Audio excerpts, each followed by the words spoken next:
नमस्कार, आप देख रहे हैं हॉर्नबिल टीवी और मैं हूं आपके साथ निशि भाटिया। बुलेटिन की शुरुआत करेंगे उत्तराखंड से कुछ खास खबरों के साथ। मुख्यमंत्री पुष्कर सिंह धामी आज देहरादून स्थित मां डाट काली मंदिर पहुंचे, जहां पर उन्होंने विधि विधान से पूजा अर्चना कर राज्य की सुख समृद्धि और जनता की खुशहाली की कामना की। मुख्यमंत्री ने मां काली के चरणों में पुष्प अर्पित कर प्रदेश की उन्नति और शांति की प्रार्थना की और इस दौरान मंदिर परिसर में मौजूद श्रद्धालुओं ने उनका गर्मजोशी से स्वागत किया।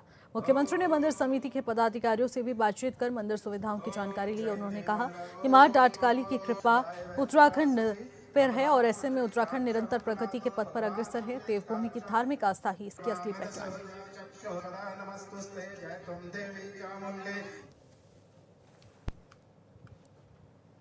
अब हम आगे बढ़ेंगे। राज्य स्थापना की रजत जयंती के अवसर पर देहरादून में आयोजित निनाद कार्यक्रम के दौरान सीएम धामी ने कलाकारों के सम्मान में ऐतिहासिक घोषणाएं की हैं।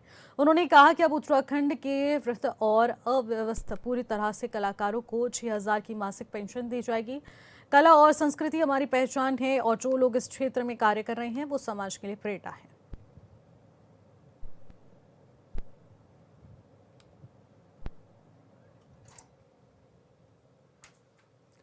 तो आपको बता दें कि सम्मान में एक विशेष कार्यक्रम का आयोजन किया गया, जहां पर पेंशन बढ़ोतरी को लेकर तमाम घोषणाएं की गई। कहा गया कि निनाद कार्यक्रम में सीएम धामी लगातार ऐतिहासिक कदम उठा रहे हैं और इसी के चलते वृद्ध और अस्वस्थ कलाकारों को पेंशन दी जाएगी, जिसको 6,000 रुपये कर दिया गया है। यानी कि मासिक पेंशन अब 6,000 रुपये दी जाएगी। साथ ही साथ उनको तमाम व्यवस्थाओं का लाभ भी दिया जाएगा।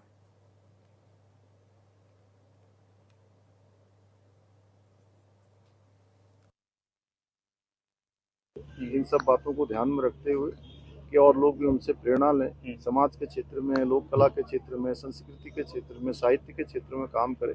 इसलिए सरकार की तरफ से ये हमने कल प्रावधान किया, इसकी घोषणा की। उत्तराखंड अपने 25 साल पूरे कर रहा है और जिसको लेकर बीजेपी विधायक राज्य सरकार की उपलब्धियां गिना रहे हैं।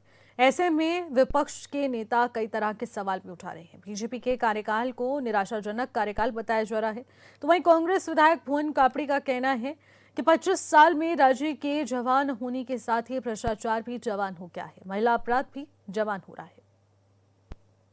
विधायक भुवन कापड़ी जी हमारे साथ मौजूद हैं। बस अब जिस तरह सत्र में आपने एक के बाद एक कई तरह के मुद्दे उठाए, खासकर भ्रष्टाचार पर आपने जो फोकस किया, किस रूप में आप उसको देख रहे हो? क्या मतलब लग रहा है कि प्रदेश में भ्रष्टाचार चरम पर है?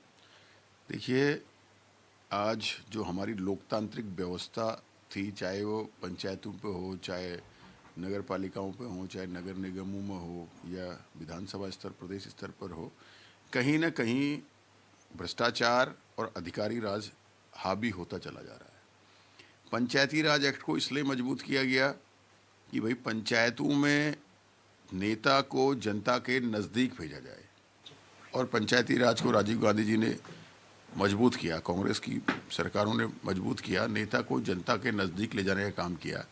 लेकिन आज पंचायती राज की स्थिति यह है कि प्रधान का सचिव होता है ग्राम विकास अधिकारी, ग्राम पंचायत अधिकारी अंडर में होता है, लेकिन स्थिति यह है कि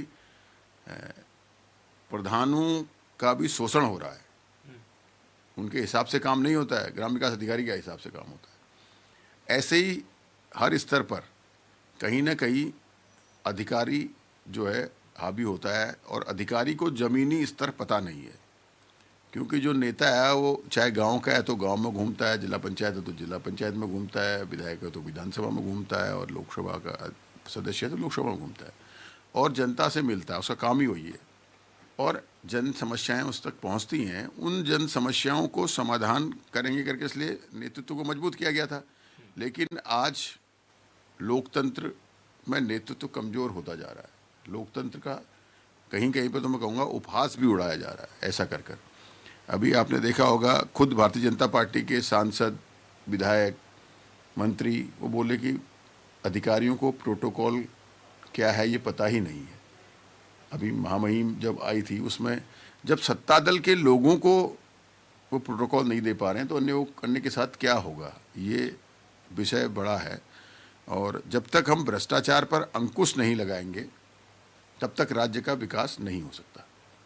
आप देखिए, इस राज्य में इन 25 सालों में भूमाफिया जवान हो गया, इन 25 सालों में नकल माफिया जवान हो गया, इन 25 सालों में भ्रष्टाचार पीक पे अपने जवानी के, इन 25 सालों में महिला अपराधी जवान हो गए, इन 25 सालों में बेरोजगारी जवान हो गई, इन 25 सालों में किसान का कर्जा जवान हो गया, इन 25 सालों में हमारे प्रदेश की स्थिति ये है कि हर व्यक्ति, देखिए एक सामान्य आदमी से जब हम बात करते हैं तो जो राजनीतिक लोग हैं उनके प्रति कहीं ना कहीं लोगों के मन में जो उम्मीद होती थी वो ख़त्म हो गई है।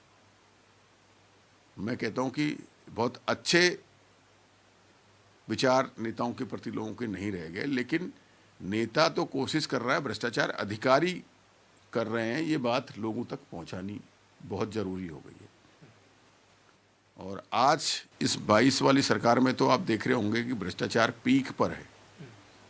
आज आप तहसील में चला जाइए, आप ब्लॉक में चले जाइए, आप डीएम ऑफिस चले जाइए, आप थाने कोतवाली कहीं चले जाइए, बिना सुविधा शुल्क के कोई हिलने को तैयार नहीं है। आम आदमी बुरी तरह से त्रस्त है। शिक्षण संस्थानों की बात करते हैं, पंतनगर जैसा जो हमारे देश का गौरव, हमारे प्रदेश का गौरव था, ये वो यूनिवर्सिटी आज हाशिए में है। किसानों के धान क्रय केंद्र धान माफियाओं को दे दिए, किसान का धान नहीं बिक रहा, हो किसान परेशान है। फसल का समय है, सरकार खाद उपलब्ध नहीं करा पा रही।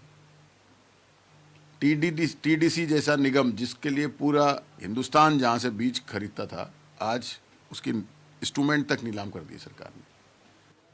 तो सरकार न युवाओं को रोजगार दे पा रही है, न किसानों के संस्थानों को बचा पा रही है, न किसानों को मजबूत कर पा रही है, न किसानों को कर्ज मुक्त कर पा रही है, न भ्रष्टाचार पर रोकथाम कर पा रही है, न स्वास्थ्य सुविधाएं उपलब्ध करा पा रही है।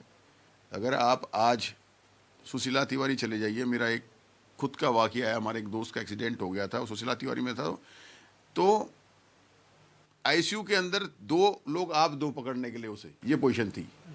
जहां आईसीयू के अंदर किसी भी हम हॉस्पिटल में जाते हैं तो आईसीयू में इन्फेक्शन न फैले करके एंट्री भी दिन में 1 बार 2 बार होती पेशेंटों के साथ जो उनके तिरमदार होते हैं, लेकिन वहां आप 2 आदमी पकड़िए तो दुख होता है बड़ा। इतना बड़ा संस्थान है और वहाँ राज्य के लोगों को हम फ़ायदा नहीं दे पा रहे। कभी आपको मौका लगे तो आप सुशीला तिवारी जरूर घूमें। डॉक्टर कुछ अच्छे हैं, कुछ लोग करते हैं, लेकिन व्यवस्थाएं जो सरकार ने बनानी चाहिए वो नहीं बन पा रही। तो इन 25 सालों में अगर रजत जयंती के अवसर पर भी हम सब चीज़ पर को ढक दें और सच न बोले तो हम अपने साथ भी धोखा करेंगे, राज्य के साथ भी धोखा करेंगे और राज्य को आगे ले जाने वाली बात पर भी धोखा करेंगे। क्योंकि विशेष सत्र तो आयोजित होता है, ऐसे में ये भी देखा जा रहा है कि विकास की बातें ना करके विधायक प्लेन और पहाड़वाद में फंसे हुए हैं, प्लेनवाद पहाड़वाद बता रहे हैं। देखिए, जब चर्चा होती है तो कहीं न कहीं कोई बात आती है और मुझे तो नहीं लगता कि उत्तराखंड हमारा छोटा सा राज्य है और उस राज्य में भी हमें पहाड़वाद प्लेनवाद करने की मुझे लगता नहीं कि कहीं ज़रूरत है, क्योंकि उत्तराखंड जो है प्लेन्स में भी और पहाड़ में भी समानताएं हैं, सारी चीज़ें ठीक हैं। और जो लोग ये पहाड़ प्लेन की बात करते हैं तो ये छोटी मानसिकता है।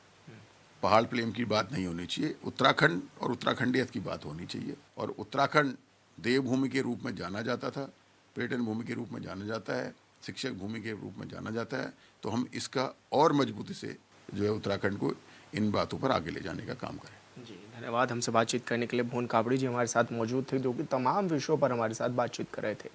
हॉर्नबिल टीवी के लिए देहरादून से विशाल गर्ग। उत्तराखंड अपने राज्य स्थापना दिवस के 25 वर्ष पूरे होने को रजत जयंती के रूप में बड़े धूमधाम के साथ मना रहा है। जहां एक ओर प्रदेश में रजत जयंती के अवसर पर अनेकों कार्यक्रम आयोजित किए जा रहे हैं, तो वहीं इस दौरान विशेष सत्र भी आहूत किया गया। वहीं रजत जयंती के अवसर पर प्रधानमंत्री नरेंद्र मोदी देहरादून स्थित FRI में भी आएंगे। संभवत उत्तराखंड को कई नई सौगातें भी देंगे। उत्तराखंड बनने में यहाँ की मातृशक्ति ने अहम भूमिका भी निभाई थी और आज उत्तराखंड की मातृशक्ति का कहना है कि जब राज्य गठन हुआ तब से लेकर आज तक महिलाओं की स्थिति में काफी बदलाव देखने को मिला है। का जो हमारा ये उत्तराखंड हुआ है और जो जहाँ आज जिस पायदान पे खड़ा है, मेरा मानना है कि उसमें एक बड़ा जो योगदान है वो यहाँ की मातृशक्ति का रहा है। जिस तरीके से उत्तराखंड निर्माण में मातृशक्ति का योगदान था, उसी तरीके से आप शिक्षा के क्षेत्र में देखें, आप इंडस्ट्रीज में देखें, बहुत सारे ऐसे फोरम्स का, क्योंकि मैं भी हिस्सा हूँ, तो मैं देखती हूँ कि चाहे फिक्की हो, चाहे CII हो, इन सब में जो छोटे उद्यमी, उसमें महिलाओं की जो संख्या है वो लगातार बढ़ती हुई दिख रही है। और ये वो उद्यमी हैं जिनको कहीं न कहीं केंद्र सरकार से, राज्य सरकार से जो विभिन्न योजनाएँ पिछले 1 दशक में सरकार ने चलाई हैं, खासकर महिलाओं को केंद्र में रखते हुए, उनका लाभ भी मिला है। तो इन्हीं सब पे बेस करते हुए आने वाला जो दशक है, जो मुझे मोदी जी एक बार-बार कहते हैं ना कि उत्तराखंड का दशक है, मेरा मानना है कि आज राष्ट्रपति जी ने जिस तरीके से उत्तराखंड की मातृशक्ति को बधाई भी दी, यहाँ की सरकार को बधाई भी दी, मेरा मानना है कि वो जो इस अगला दशक उत्तराखंड का दशक होने वाला है, वो मातृशक्ति के कंधों पर ही होने वाला है। जिस तरीके से चाहे लखपति दीदी योजना हो, या 30% जो आरक्षण सरकारी नौकरियों में हमारी यहाँ की बेटियों को सरकार ने दिया है, एक अभूतपूर्व कदम उठाते हुए, इन सारे कदमों के ज़रिए मुझे लगता है कि आने वाली जो ये दशक होगा, इसमें मातृशक्ति का योगदान जो होगा उत्तराखंड को आगे ले जाने में सबसे अग्रणी है। एक और जहां उत्तराखंड अपनी रजत जयंती वर्ष बड़ी ही धूमधाम के साथ मना रहा है, तो वहीं रजत जयंती के अवसर पर आहूत किए गए विशेष सत्र के बारे में अब एक बार फिर से विधायकों के बीच पहाड़ और मैदान को लेकर आपसी टकराव देखने को मिल रहा है। वहीं केदारनाथ विधायक आशा नौटियाल ने कांग्रेस के विधायकों और कुछ नेताओं पर आरोप लगाते हुए कहा कि पहाड़ वर्सेस मैदान ये कोई लड़ाई या फिर मतभेद नहीं है, ये केवल कांग्रेस और कुछ विधायकों के द्वारा एक प्रोपोगेंडा है, जिसके माध्यम से वो सभी यहाँ राजनीति कर रहे हैं। उन्होंने कहा कि कांग्रेस फूट डालो और राज करो की नीति शुरू कर चुकी है।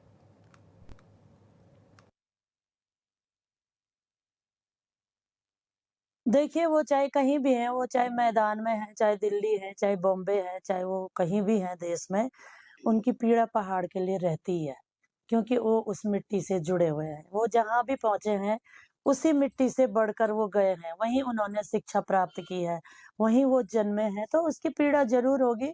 और उनको भी लगता है कि हम बाहर हैं, लेकिन हम अपने रोज़गार के लिए लोग बाहर गए हैं, तो निश्चित तौर पे उनको भी लगता है कि अपनी मिट्टी से जुड़ना, वहाँ काम करना हमारे लिए कितना महत्वपूर्ण है। तो वो चाहे बाहर हैं, लेकिन उनका जुड़ाव अपनी मिट्टी से, पहाड़ों से ही रहता है। और पहाड़ जैसा तो मैं समझती हूँ कि हमारे आदरणीय नेगी जी का गाना है ना कि जो जो यूं बूंद मतलब पहाड़ में रह गया वो चमक रहा है, जो पानी बन के बह गया वो दिखता नहीं है। तो वो पहाड़ तो इतने मतलब क्या उनका स्वाभिमान, उनके जैसे मैं समझ दृढ़ संकल्पित होकर जो वहाँ काम कर रहे हैं, वो बहुत बड़ा काम है, पहाड़ में काम करना। बीजेपी प्रदेश अध्यक्ष महेंद्र भट्ट ने कहा है कि उत्तराखंड राज्य के रजत जयंती वर्ष पर प्रधानमंत्री नरेंद्र मोदी का दौरा पूरे प्रदेश के लिए गर्व और सौभाग्य की बात है। उन्होंने कहा कि उत्तराखंड की जनता प्रधानमंत्री के स्वागत को लेकर बेहद उत्साहित है। भट्ट ने कहा कि पिछली बार प्रधानमंत्री के दौरे के दौरान सैन्य धाम की स्थापना की घोषणा की गई थी, जो अब उनके सपने के रूप में साकार होने जा रही है। और उन्होंने कहा कि ये धाम उत्तराखंड की वीर भूमि का प्रतीक बनेगा और जब देश भर के लोग यहाँ आएंगे तो उनके भीतर राष्ट्र प्रेम की भावना और भी प्रबल हो जाएगी।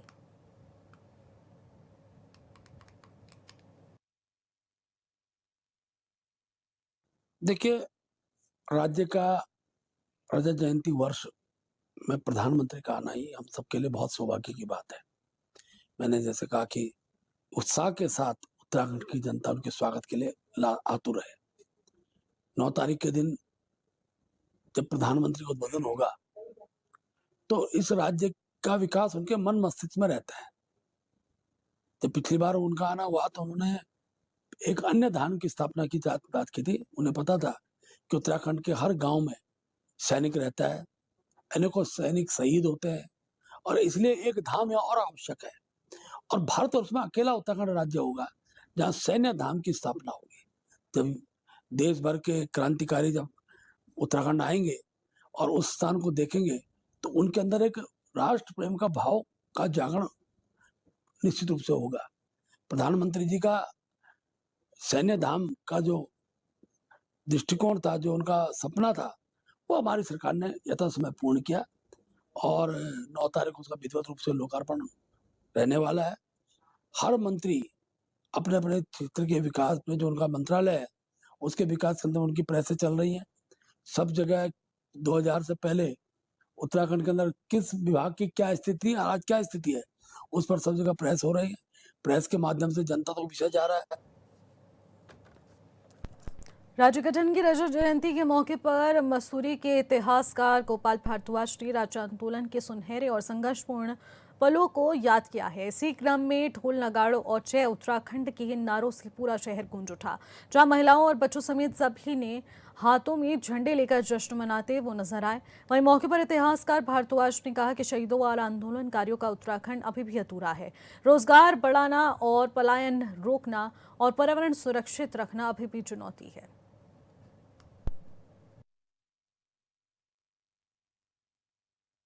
अलग राज्य की मांग 1955 में शुरुआत हो गई थी और आपको जानकर खुशी होगी, मसूरी नगर पालिका में जब रामकृष्ण वर्मा अध्यक्ष थे तब भी एक बार बोर्ड में मीटिंग हुई थी कि पहाड़ी राज्यों को अलग किया जाए उत्तर प्रदेश से, क्योंकि यहाँ का बहुत विषम परिस्थितियाँ थी और इसका बजट भी बहुत कम आया करता था। तब 8 जिले थे, इसके 8 जिलों का जो आज के कंपेरिजन में तो बहुत कम आता था। उसके बाद जो आपको शायद पता होगा, एक हमारे में जब मंडल आयोग लागू हुआ था तो एक आरक्षण के जुलूस निकल रहे थे, कई प्रदर्शन हो रहे थे विद्यार्थियों द्वारा, मसूरी में भी ये भी हो रहे थे। तो अगस्त के महीने में, ये मेरे को आज अच्छी तरह याद है, अगस्त के महीने में इसी आरक्षण से संबंधित कॉलेज के स्टूडेंट जुलूस निकाल रहे थे।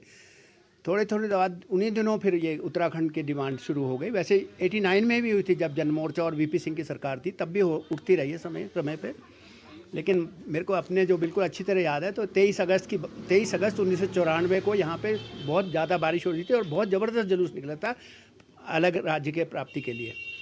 और फिर विदिन एक हफ्ते में ही, मतलब 23 अगस्त से 8-10 दिन के अंदर ही इसने बहुत वैसा रूप ले लिया, गंभीर रूप ले लिया और सारा शहर इसमें इन्वॉल्व हो गया। और फिर उसके बाद यहाँ पर ये झूलागढ़ में जहाँ पर ये गोलीकांड हुआ था, यहाँ पे आंदोलनकारी बैठने लग गए थे कि हमें उसकी आपको मैंने फोटो भी दिखाई है।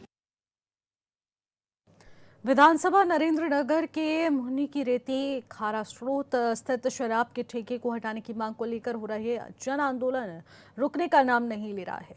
ठेके को हटाने की मांग को लेकर आमरण अनशन पर बैठे विकास चंद्र रयाल और दिनेश चंद्र मास्टर का स्वास्थ्य खराब होने का हवाला देकर पुलिस ने दोनों को नरेंद्रनगर सुमन अस्पताल भर्ती करा दिया है। स्वास्थ्य खराब होने के कारण नरेंद्रनगर अस्पताल पहुंचे तो ज्ञानी संत महामंडलेश्वर रसिक महाराज उप जिलाधिकारी नरेंद्रनगर आशीष खिल्डियाल द्वारा जूस पिलाकर मास्टर जी को जूस पिलाकर अनशन तोड़वा दिया गया, मगर रयाल और मास्टर जी को पुलिस द्वारा उठाकर ले जाने के बाद आंदोलनकारी आशीष राणा और सुरेंद्र कुलियाल वंदे मातरम अनशन पर बैठ गए।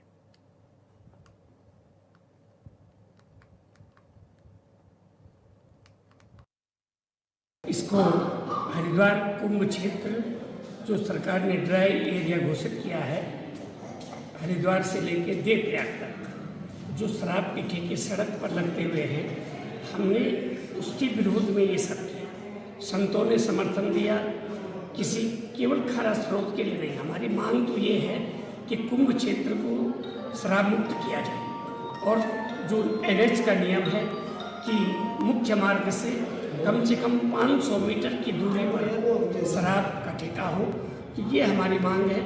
हम प्रशासन से टकरा नहीं रहे हैं, हम प्रशासन से मांग कर रहे हैं और मैंने लगभग सभी संतों से इसमें समर्थन भी मांगा है। कल हम हरिद्वार में थे, अखाड़ों की बैठक में भी हमने इस मांग को रखा है और मैं समझता हूँ कि सरकार इस मांग को, जो न्यायोचित मांग है, जनता की मांग है, उत्तराखंड की मांग है, मातृशक्ति की मांग है, संतों की मांग है, इसको पूरा करने में सहयोग करेगी, ऐसा हमारा विश्वास है।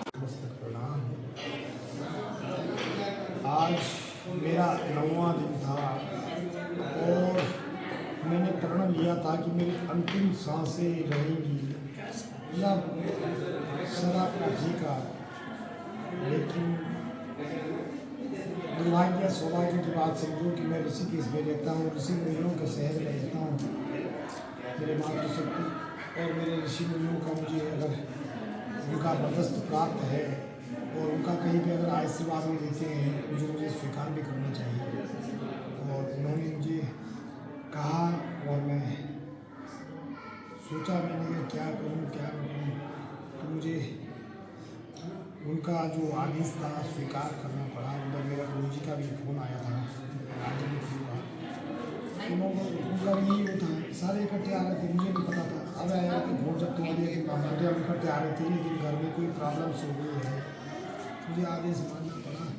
लेकिन मैं सोचता हूँ कि यदि मैं गंगा पुत्र मानता हूँ अपने को, मेरी गंगा माँ है जो, वो दारू से अपवित्र नहीं।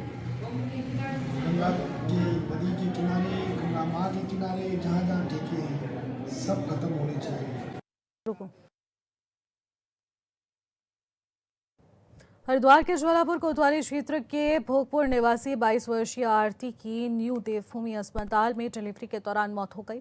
परिजनों का आरोप है कि डॉक्टर की लापरवाही के कारण आरती की जान चली गई है। मृतका के परिवार का कहना है कि समय पर इलाज नहीं दिया गया, स्टाफ ने लापरवाही दिखाई है। मौत की खबर फैलते ही परिजनों और स्थानीय लोग अस्पताल में जमकर हंगामा करने पहुंचे। ऐसे में सूचना मिलने पर पुलिस और स्वास्थ्य विभाग की टीम भी मौके पर रही।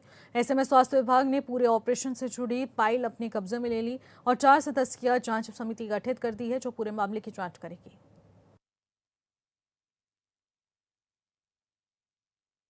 जो यहाँ से जो वाइफ को एडमिट थी, यहाँ वो प्रेग्नेंट थी, तो हाँ नुको भाई आशा जो मुझे पहले तो हम चले गए थे उसमें महिला में हम डिस्चार्ज कर जाएगा वहाँ के लिए, दून के लिए। वो भाई दून में दिखा ले, वहाँ दिखा लो, तो मुझे आशा कहने लगी नुको तुम जो वहाँ की बजाय पहले तुम देख लो वो कहाँ जाएंगे कहाँ नहीं। फिर मैंने काम का तो जब जहाँ भी तुम्हें अच्छा लगा तो वहाँ देख लो, मगर एक पर चलो दून में चल ले। वो कहने लगे यहीं से एक डॉक्टर पास में हो, यहाँ चल ले इसके पास में, ये डॉक्टर सही है। मगर चल गारंटी तो मगर फुल होगी, कह रहा गारंटी फुल होगी। यहाँ को पता करा, यहाँ कहने लगा भाई 40,000 में तो ऑपरेशन का ठेका लेंगे हम, 20,000 में नॉर्मल डिलीवरी का। मगर ठीक है मैं 40,000 रुपये दे दूँगा, अगर ऑपरेशन से भी होता है बच्चा तो मैं 40,000 रुपये दे दूँगा। कोई नहीं, इन्होंने खून की जाँच करवाई, खून की जाँच करवा के कहने लगे खून कम हो। मैं खून कम बता, फिर उन्होंने मुझे खून लाने के लिए भेजा। मैं खून ले आया जगदीशपुर से जाकर, खून ला के फिर कहने लगा इसकी जो प्लेटें भी कम हो रही, तो प्लेटें भी लिया। फिर तो उनको नॉर्मल बच्चा करते हैं बस, मगर तुम जैसे भी करते। फिर इन्होंने मुझे यूँ नहीं बताने को बच्चे भाई, पहले तो मुझे कह रहे उनको बच्चे में कमी है, फिर थोड़ी देर बाद कहते बच्चा ठीक है माँ में कमी है। ऐसे में माँ बिल्कुल सही थी, बस खून ही कमी थी। फिलहाल इन खबरों में इतना ही। आप देखते रहिएगा हॉर्नबिल टीवी। नमस्कार।